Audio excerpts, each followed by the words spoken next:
welcome to Wild Old Times, a podcast about the stranger edges of Ireland and Irish history. Today we're going to take a journey up the west coast of Ireland to visit three areas steeped in folklore and history, sitting on the edge of the vast expanse of the Atlantic Ocean.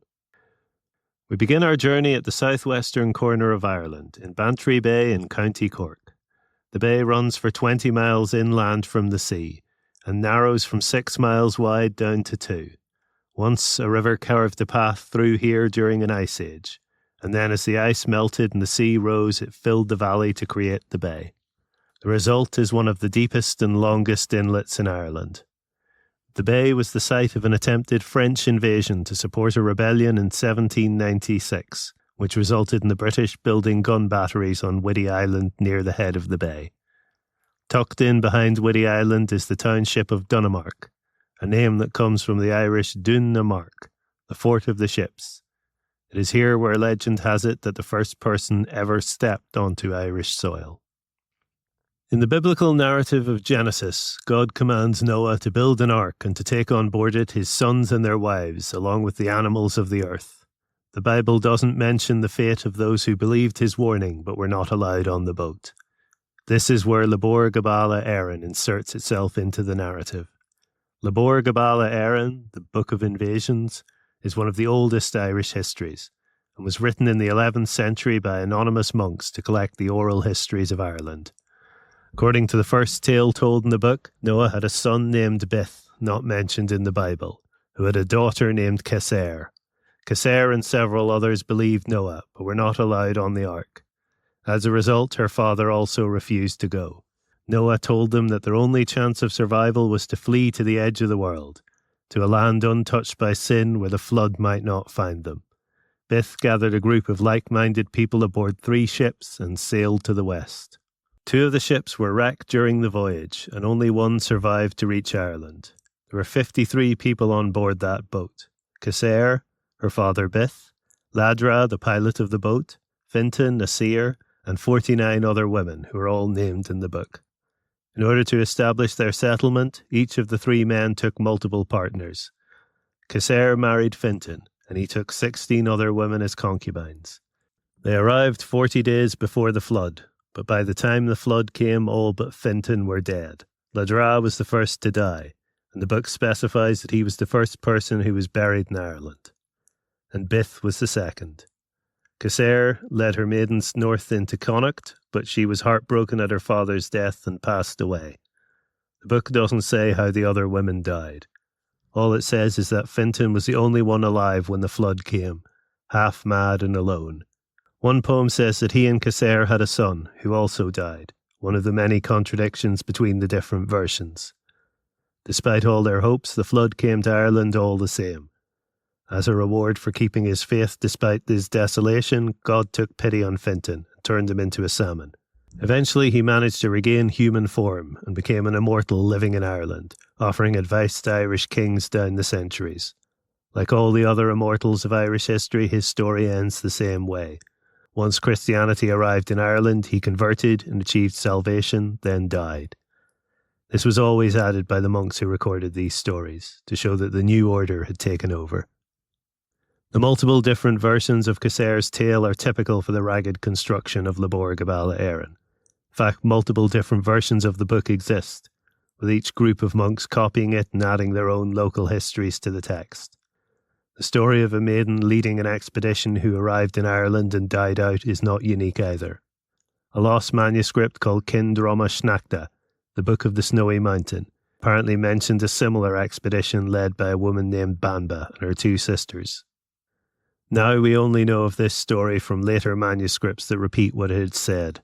Banba's expedition included her 2 sisters, their 3 husbands, and 50 other women. Banba and her 2 sisters, Fola and Eriu, share names with the ancient goddesses of Ireland, and the story is more pagan in nature. The version told in Lebor Gabála Érenn may be an attempt to tie biblical narratives to this tale, and to give more Christian names to those involved. We leave the doomed expedition behind and travel up north, to the island of Inishglora, 2 kilometres off the coast of County Mayo. There's a strange loneliness on those small islands off the west coast of Ireland. The immensity of the Atlantic Ocean, cold and vast and deep, stretching as far as the eye can see, sucks you in. Feels like you're standing on the edge of the world, with the chilly salt breeze scouring you down to your bones. Among those islands, Inishglora is famous for being the resting place of St. Brendan the Navigator. According to Irish legends, Brendan ventured out into those uncharted waters to lands beyond the western horizon and returned alive to tell the tale. Yet his is far from the only story associated with Inishglora, the Bright Island. Nobody lives on Inishglora anymore. The last people moved away from the island in the 1980s, after the remote location led to tragedy. A young man fell ill, and medical attention couldn't arrive in time. It was an end to centuries of habitation on what was once considered the most sacred island in Ireland. Even before that, life on the island had been hard, with livestock needing to be tied up and transported over on boats. In 1927, a man called Tommy Gunn tied a donkey up to bring him over to the mainland in a curragh. The donkey ate a hole in the side of the boat, and Tommy nearly sank before he made it to land. Before the island was home to intrepid farmers, it was a monastic settlement. Herbs grown in their gardens still grow wild on the island, including garlic that legend says will grow forever. There are 3 ruined churches on the island, with the most intact being St. Brendan's Church. It has no roof, but one wall remains standing. It used to contain a wooden statue of St. Brendan, and it was said that anyone who lifted it 3 times would gain the power to relieve the pain of a woman in labour. Sadly, the statue, which was badly decayed in Victorian times, was gone by the 1930s. There are also the remains of classic beehive monastic huts, the largest of which is called St. Brendan's Hut. Between 2 of the churches is a well, named, naturally, St. Brendan's Well. Wells have always been holy and magic places in Irish legend. This well is notable for a curse supposedly placed on it, that if a woman drew water from it, the water would be stained with blood and full of worms. This legend may have come from a time when the island had both a monastery and a nunnery on it, as a way to prevent the 2 meeting at the well. Nowadays, a woman can draw the water freely, but this is explained by the island no longer being holy. This also explains why another magical property of the island is no longer in effect, the idea that any body buried on the island would not rot. This was so well known a story that the medieval British historian Gerald of Wales wrote about it. The holiness of the island came from the man so much of it is named for, St. Brendan. Brendan is not one of Ireland's 3 great saints. Those are Patrick, Columkill and Bridget, but he is still one of the most famous. The only accounts of his life come from centuries after he died, so how much they can be trusted is debatable. According to those reports, he was born in Tralee in the year 484. Tralee was a port back in even those times, so he would have grown up around boats and sailors. He showed great intelligence from an early age and was sent to study under St. Finian of Clonard. Finian taught many saints, including Columkill. One story of how Brendan's great journey began is that Finian's pupils had gathered for a reunion when a mysterious glowing flower appeared before them. The monks decided it was a sign they must travel to the flower's homeland and drew lots to see who would go. St. Brendan of Birr was drawn, but since he was an old man, his younger namesake, our Brendan, promised to go in his place. It's a nice story, even if all the dates don't line up, and it speaks to the type of character Brendan has in these texts. His early sea journeys took him to the Aran Islands off the coast of Galway, and to Wales, France, and the Isle of Argyll. Eventually he returned to Kerry, where he founded a monastery at the foot of a great mountain. Nowadays the mountain is called Mount Brandon, after him. According to some versions of his story, he was fasting and praying on the mountain when he received a vision of a holy land to the west. According to other versions, a hermit told him of visiting an island paradise during a sea voyage. The hermit's name is Barintus, which is suggestive. It's also the name of the boatman who took King Arthur's corpse to the Isle of Avalon, another paradise. Could this be an attempt to Christianize a pagan myth? Celtic legends of fantastic ocean voyages were common, after all. Either way, the sources agree that Brendan took several of his monks and set out on a journey to find this island paradise. The Life of Brendan, a standard saintly biography, says that he had one expedition which took 5 years and failed, followed by another which took 7 years and succeeded. Alternatively, the journey of St. Brendan has him only take one journey, in which he visits several different islands. Some of these islands have magical or spiritual perils, while others are more benign. In both versions, he eventually reaches the Isle of Paradise, and then returns home and dies. Brendan did not die after his journey, though, at least according to most sources. Instead, he continued to travel and found monasteries and churches. One of them is Clonfert Cathedral in Dublin. It was in these later years that he founded the monastery at Inishglora, where he stayed for some time. And it was on Inishglora that his legend intersected with another of Ireland's great legends, the story of the children of Lear. The exact origins of this story are lost in Ireland's pre-literate past, and again it's the later Christianised form that has survived. According to it, this all took place in the twilight of the Tuatha De Dannan's time on the island, after the Milesians had landed. Labor Gabala Éireann is the Book of Invasions because it describes 6 different groups who came to Ireland. Casair's expedition was the first, and the Tuatha De Danann, the people of the goddess Danann, were the 5th. They were said to have magic powers and not be entirely human. The 6th were the Milesians, the sons of Mill, who are the ancestors of the Gaels of Ireland. The Milesians and the Tuatha lived side by side for a time, before the Tuatha retreated onto the Fairy Hills and into the other world. The myth of the children of Lear takes place in this twilight period. Lear was a candidate for High King of the Tuatha, but was not elected, and to console him the new king gave him his daughter Eve in marriage. Eve and Lear fell in love and had 4 children, 3 sons and a daughter named Fingula. Alas, Eve died. To maintain the alliance, her sister Aoife married Lear, but she soon grew jealous of Lear's bond with his 4 children. Slaying her kin would mean their ghosts would haunt her forever, so she turned to magic as a way to get rid of them. One day, as the 4 children were bathing in Loch Derravara in Westmeath, Aoife cast a spell that began to turn them into swans. As it took hold, Fingula reproached her for it, and told her that she would be found out. Overcome by guilt, Aoife set limits on the spell. This may also have been part of a pagan tradition that a spell without limits would rebound on the caster. Either way, she allowed them to keep their power of speech, and set it so the spell would only last 900 years instead of forever. As Fingula had predicted, Aoife's crime was discovered when the children went missing. He heard the swans singing with human voices of the curse that had befallen them. He told his father-in-law, and the king transformed Aoife into a demon of the air as punishment. Under the terms of Aoife's curse, the swans spent 300 years on Loch Derravara. During that time, many of the Tuatha and Milesians came to hear them sing. At the end of the 300 years, they had to travel to the Straits of Moyle, the narrowest point of the sea between Ireland and Scotland. Those years were less pleasant, as the rain and the cold made them miserable. In the Christian version, this is when they pray for salvation and are granted protection from the storm. The Tuatha did send out expeditions to search for them, and one led by 2 of their cousins found them. They received news of home, but were still bound to the Straits. After those 300 years, they set off across Ireland, and stopped off where their father lived, but it was overgrown and deserted. The Tuatha had gone under the hills, and there were none of their people left on the land.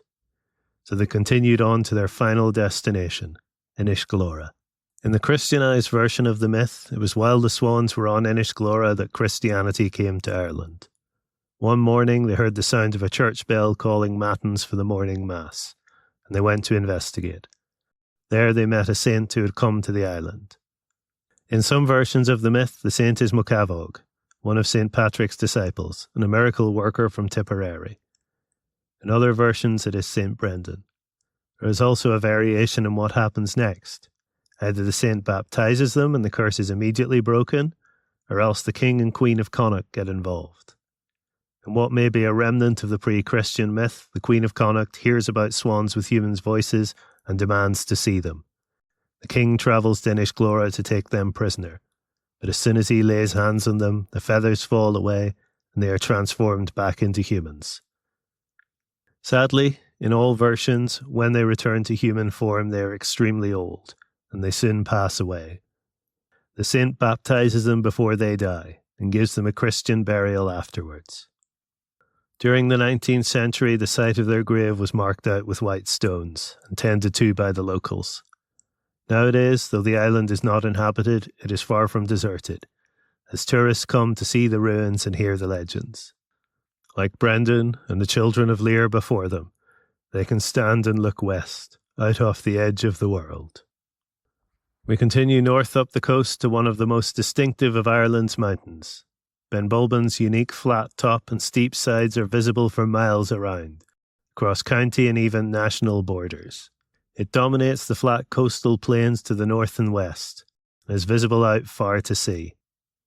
Sailors would use it as a landmark to steer safely into the bay, leading to a rhyme that W.B. Yeats recorded in the Celtic Twilight as, "But for Benbulben and Knocknarea, many a poor sailor'd be cast away." Yeats also described Benbulben as famous for hawks, not once but twice. Nowadays, it is a protected habitat of peregrine falcons, their numbers slowly recovering from the devastation wrought by the pesticide DDT in the 1960s. Yeats also wrote of unchristian riders surging out from under the hill as the sun set, making Benbulben possibly the largest fairy mound in the whole of Ireland. The name of the mountain, Bingulban in Irish, is hard to dissect. Bin is easy. It's just another one of the many Gaelic words for mountain, along with Sliabh, Ulach, Lode, Carn, Cruach, Cool, and more. Specifically, it means the peak of a mountain, so it may relate to the flat top. Bulben is not so easy to figure out. Could come from an old Irish word for jaw, referring to the mountain looking like a lower jaw with teeth. Or it could come from someone's name. There was a King Conall Gulban in the 5th century, though he could have been named after the mountain. The physical origin of the mountain is easier to deduce. Like most of the more dramatic scenery on the west coast, it was a gift from the Pleistocene Ice Age, carved out by the massive sea glacier that ripped across the country 25,000 years ago. Yeats grew up in the shadow of Benbulben, in an estate owned by his grandparents called Merville House. There he heard the legends of how, in times of old, the mountain was the hunting ground of Ireland's most noble band of heroes, the Fianna. Fianna is the plural of Féin, and Féin means warband, a group of young landless aristocrats waiting on their inheritance, who would survive by hunting and hiring themselves out as mercenaries. In reality, there were dozens of Fianna around the country during Ireland's pre-Christian period. By the time the legends began to be recorded, though, the Fianna were no more, and all the stories about them had condensed into legends about one great Fianna, a fictional army who had served the High King and defended Ireland from all threats. The leader of the Fianna was Finn MacCool, one of Ireland's most famous heroes. In some stories, Finn is a giant. In others, he is an orphaned boy who gains wisdom from eating a magical salmon, the salmon of knowledge. In some tellings, the salmon is actually Fintan, the only survivor of Caser's expedition, though usually it's a different salmon, who once lived in a well and ate 9 magical walnuts that fell into it. Finn used this wisdom to win the leadership of the Fianna by slaying a fire spirit who had been tormenting the High King. There are many legends about Finn's role as leader of the Fianna, including the story of how he hunted a white deer. When he captured the deer, he found it too beautiful to kill, and his mercy broke the spell on it. The deer was actually a woman named Save, who had been cursed by a druid. Finn married Save, but while she was pregnant with their child, the druid caught up with her and cursed her again. Transformed back into a deer, she fled into the wild.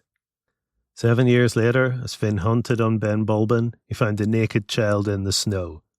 Finn recognised him as his son by Save. He named him Oisin, which means young deer. Oisin would grow up to be almost as famous a hero as his father. The other story tying Finn to Benbulben is even more tragic, and involves his unhappy marriage to a woman named Grania. The earliest version of the tale was recorded in the 14th century, but probably dates from at least 400 years before that.